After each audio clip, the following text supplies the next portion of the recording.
This is Chris. Hello, Chris. Larry Klein here with...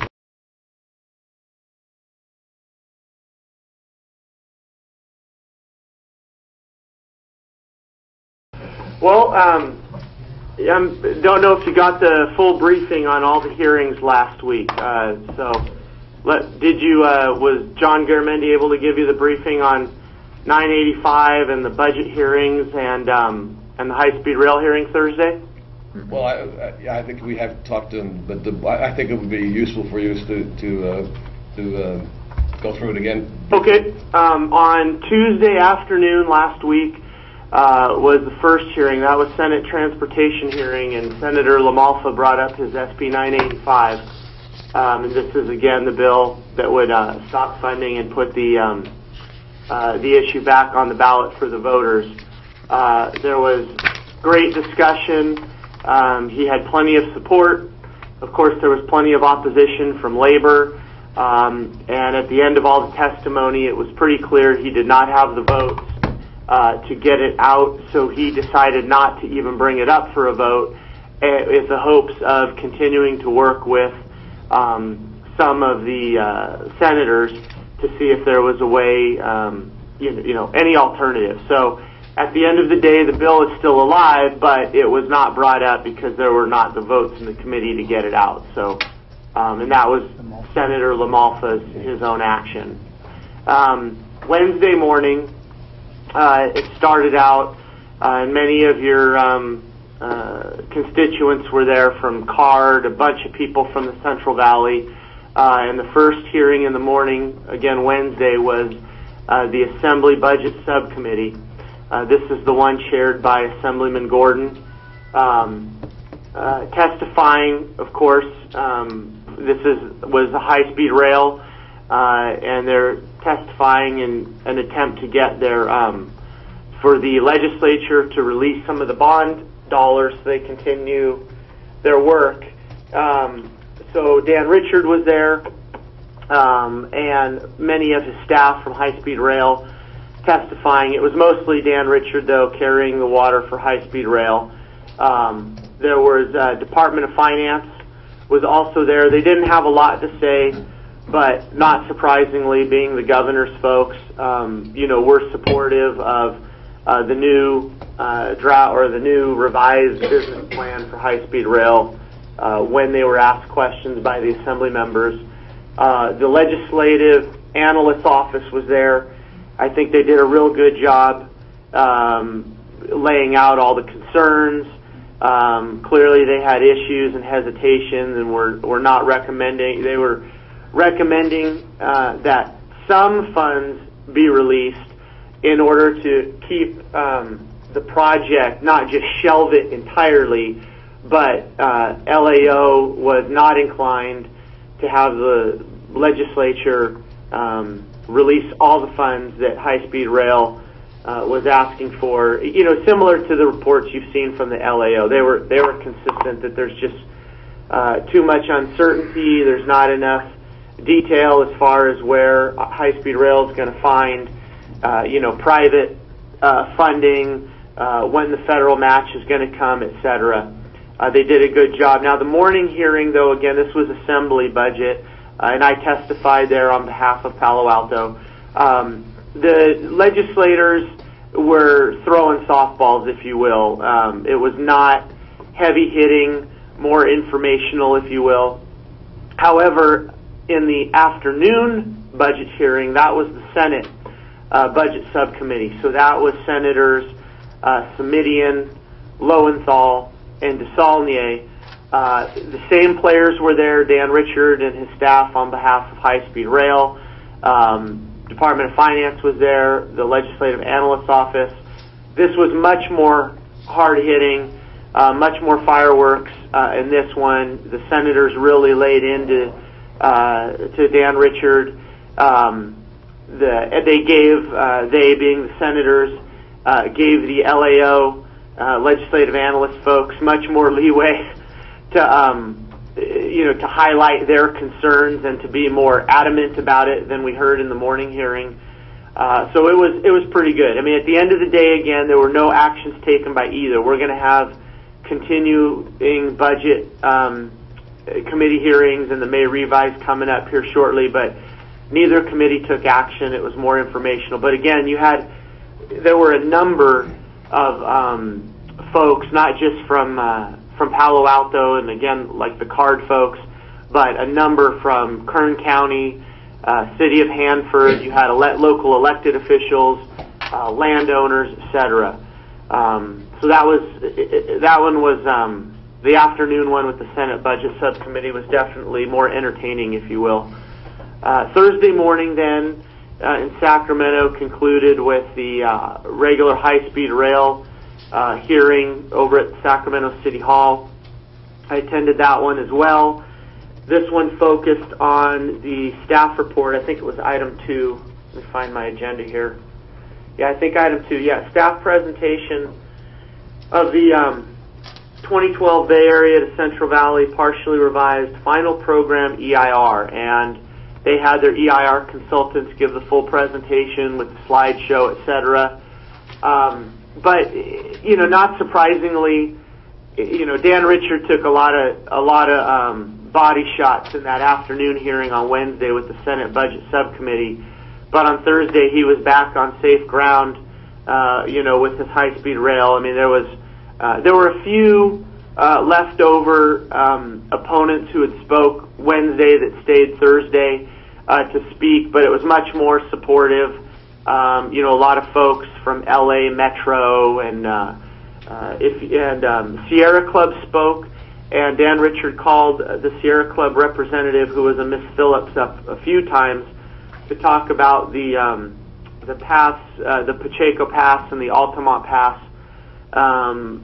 Sierra Club, I thought, was pretty good. While they publicly stated, and we know they're supportive of high-speed rail, I thought Ms. Phillips did a nice job of recommending the Altamont Pass over Pacheco for a number of reasons, with the higher population and ridership.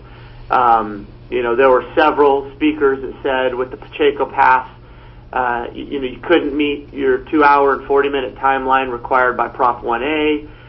There were a number of reasons, but at the end of the day, the consultant, the EIR consultant for high-speed rail, kept pushing that the Pacheco Pass should be the the number one priority in the EIR, and at the end of the day, the High-Speed Rail Authority voted unanimously on the EIR, to accept the partially revised program EIR, looking at the Pacheco Pass as the leading route. So that's it in a nutshell as far as last week went.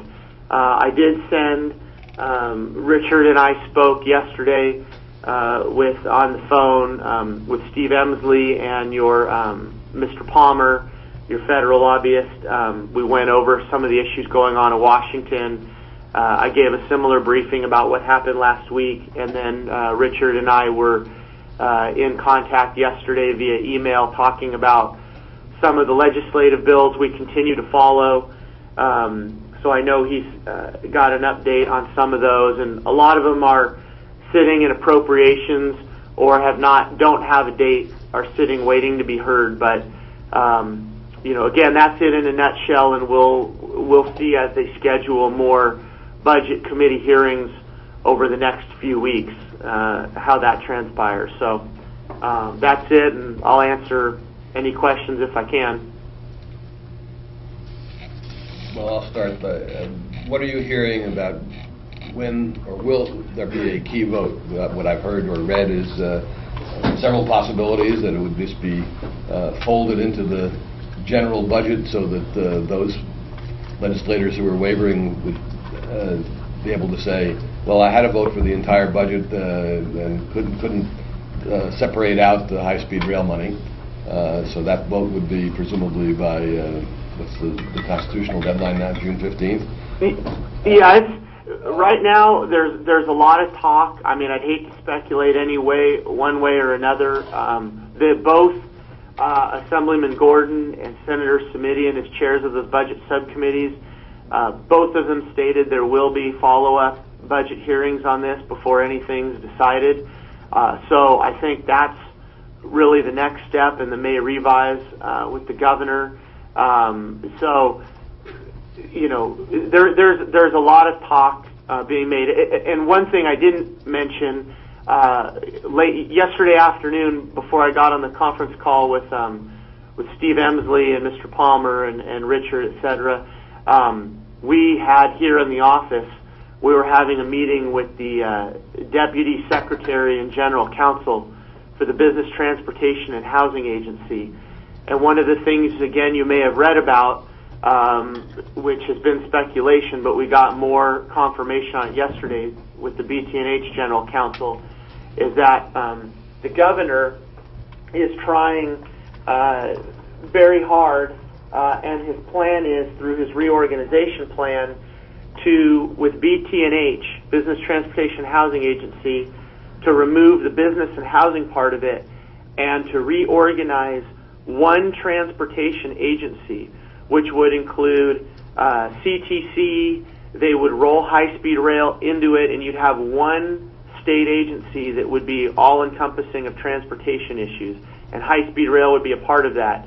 And the General Counsel yesterday confirmed that that is the plan, and that, in fact, the new secretary for BT&H was just hired. He was taken from the Capitol. He has been the transportation guru consultant for the past 4 pro tems, starting with Senator John Burton a few pro tems ago. They just took him from Senator Pro Tem Steinberg, and he is now the acting secretary at BT&H. And his job is to begin this transition, or continue this transition, but more actively, with the hopes that we will have, or that the state will have, one transportation agency as of July of next year, 2013. So, you know, that's part of the overall plan with the high-speed rail too, is if they can roll high-speed rail into this transportation authority, that would give high-speed rail certainly more staff and manpower to work on all their issues. So, and I just bring that up as an example, Councilman Klein, because, you know, you brought up some of what you're hearing and reading, and that's another one. There are a lot of moving parts right now that we're trying to follow, but, you know, what I can say is that there will be more budget subcommittee hearings, and, you know, we'll have to obviously follow those closely and continue to testify. And like I told the CARD folks and your other constituents and those from the Central Valley last week, is that, you know, this continues to be, and let me also say that the week prior, John Garamendi joined us here in Sacramento. We had several meetings with leadership, both with the speakers, transportation folks, the pro tems transportation folks, and it's very clear, you're all aware of it. I mean, it is straight politics right now. The Democrats are following the governor's lead on this. They want to see something with high-speed rail because they want to make the labor unions happy because it's an election year. You know, we have to continue arguing the merits of the case. We've got the LAO on our side, the state auditor on our side. You know, the peer review committee for high-speed rail has bashed them on their plan. You know, we have to continue to stick with the merits and let the other side play politics on high-speed rail as we move forward. And, you know, the governor came out, as you all read last week, and said, you know, we're going to be at least another $1 billion to $2 billion more on the state budget debt because monies aren't coming in as the governor had projected. And so, anyway, I've talked enough. Okay. Questions to Chris? Nancy? Just a quick one. You know, I know it's nice having the auditor and the LAO on our side, so to speak, but what real power do they have? And the reason why I'm asking that is, you know, the argument that we heard in the press yesterday regarding the controller and the legislature as to who defines a balanced budget. What does that do? Yeah, I would say it's not real power in the sense that they can force the governor, you know, obviously to go one way or another. what it does is it lends even more credibility to our arguments and our cause. It makes, I mean, at this point, you know, what we're trying in a sense to do is, you know, win the battle of the media and the press and the battle of common sense, because, you know, when you go, unfortunately, when you step into the Capitol, you kind of have to leave your common sense at the door when you enter, and, you know, that's just the way it is a lot of times. And on this one, I think if we can continue to show that we're cut, and this is one of the things I testified to in the budget hearings, is that, you know, what is the state doing when you've got a $10 billion budget deficit to begin with? The governor's talking about $1 to $2 billion in excess of that, and we all think it's going to be even more. You're making cuts to social services, education, law enforcement, fire, you name it. I mean, you know better than anyone at local government. And yet you're going to the bank, you know, asking for loan to pay for this shiny new train. You know, it doesn't fly. And so the LAO, in the sense of just real technical, you know, real power to get anything done, that's not really there. But if they continue to make the arguments at the budget hearings, and they were very forceful in their statements in the Senate budget hearing in the afternoon last Wednesday, and it makes it more difficult for the legislators, you know, to bite their tongue and vote yes on this when there's so many dollars at stake, and they have so many painful cuts to continue to make. So does that help answer? Yeah, it does. It's just, you know, the legislature, the way I understood the argument yesterday is the legislature defined what a balanced budget is, even though they're doing double accounting on revenue sources. And so yeah.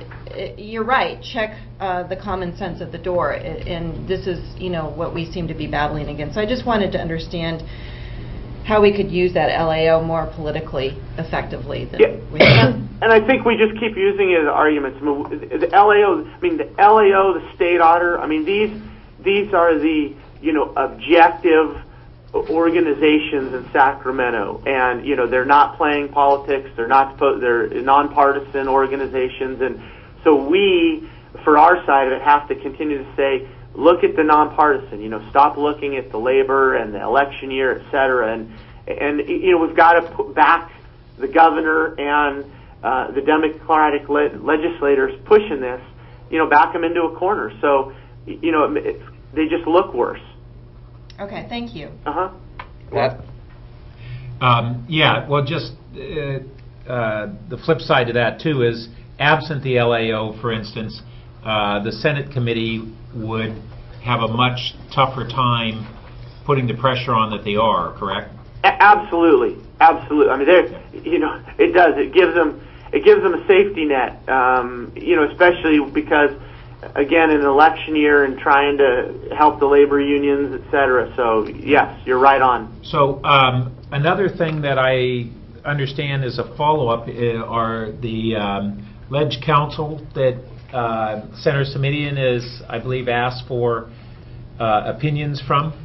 Yeah, actually, and he went further. I failed to mention that. Simitian made very clearly stated, and I don't know if I have his quote exactly right, but said something to the effect to Dan Richard that until we see that Attorney General's opinion on whether some of these actions being taken violate Prop 1A, we have nothing further to discuss.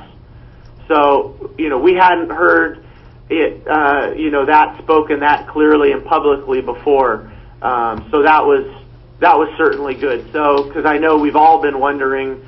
I mean, gosh, it's been what, over a year, I think, since the question was asked to the Attorney General, and we know in Sacramento there's no requirement for the Attorney General to give an opinion when it's been requested. But for Senator Simitian to say that directly to Dan Richard, that was a big one. So, but I thought that in addition to that outstanding request, there is a more recent request for a Ledge Council opinion.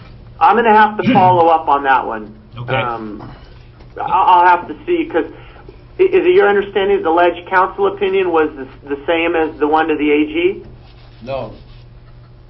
Okay, I mean, because I'll have the to find same out about subject that matter. because the ledge Same council subject. opinion is Same going to have to subject. go through one of the legislative offices. So I need to find out if that's through Senator Simitian's office or someone else. Right. And there are actually, there's more than one question. One is whether the plan as a whole is consistent with the Prop 1A, and then there are two questions around whether the blended system is consistent with Prop 1A. First, that just from the financial side of things, but the other is from whether a phased environmental approval of a blended system, while they're still talking about ultimately a 4-track, is permissible. So I'm not sure which questions were asked of the Ledge Council, but my understanding is that some, if not all, those questions have been asked. And then, excuse me, finally, we haven't seen an update from the state auditor in some time. Have you heard anything on that? I have not, but I will follow up on both the Ledge Council and a state auditor update. And they were not present at the budget hearings. It was the LAO carrying the water on that one. Okay, great, thanks. Yep. Mr. Brown?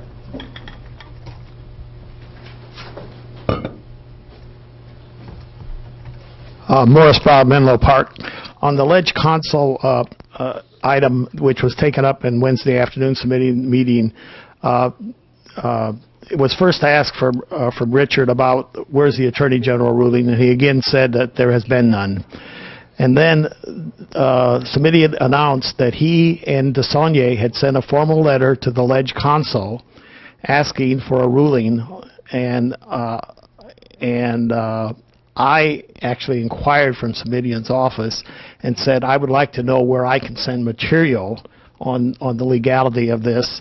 And in my email to them, I said legality of the blended plan. And Simitian's office came back to me and said what we've asked for is more broader than the blended plan. We have asked for a ruling of legality of the revised business plan, basically. So they have asked for the Ledge analyst to come back with a ruling that Ledge Council come back to them with a ruling on the legality of the business plan as a whole.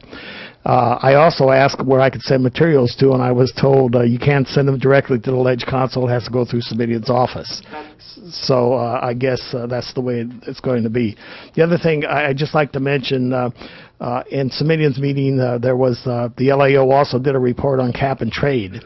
And I think she demolished cap and trade, in my estimation, at that meeting, that it would be useful for this project. Richard tried to defend it, but I think that was an important part of the meeting as well. Thank you very much. Yep.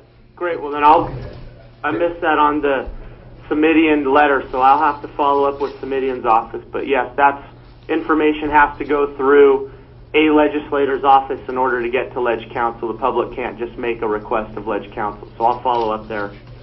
Okay. I think that we've taken enough of your time, Chris. Okay, I will get more information from the state auditor and follow up on this Ledge Council, and I appreciate the time. Well, why don't you stay on, I'm just for a moment, because I'm going to talk about our schedule from that point. Okay, great. Obviously, we are running out of time, and we have a couple of additional items, and particularly the... Okay, I'll stay on. And so I'm thinking maybe we need to have a second meeting in May, since we may have to also be talking about the lawsuit and all that. Certainly. So I was looking at that our regular meeting would be on May 24th, and possibility of a meeting 2 weeks from now, which would be May 10th. It's good for us. Wide open. And I had previously let you know that the May 24th I would not You won't be here. won't be here for. May 10th I am available. Good. All right. Okay. So, Greg Sharp. well, Yeah. we got to move forward. Carry on. So just note a likely possibility that we'll meet on the morning of May 10th, Chris. Okay. Good. Thank you very much. Thank you all. Thank you. Bye-bye. Bye now. Okay. We're almost at 10 o'clock, but can we squeeze in at least the update on the final Caltrain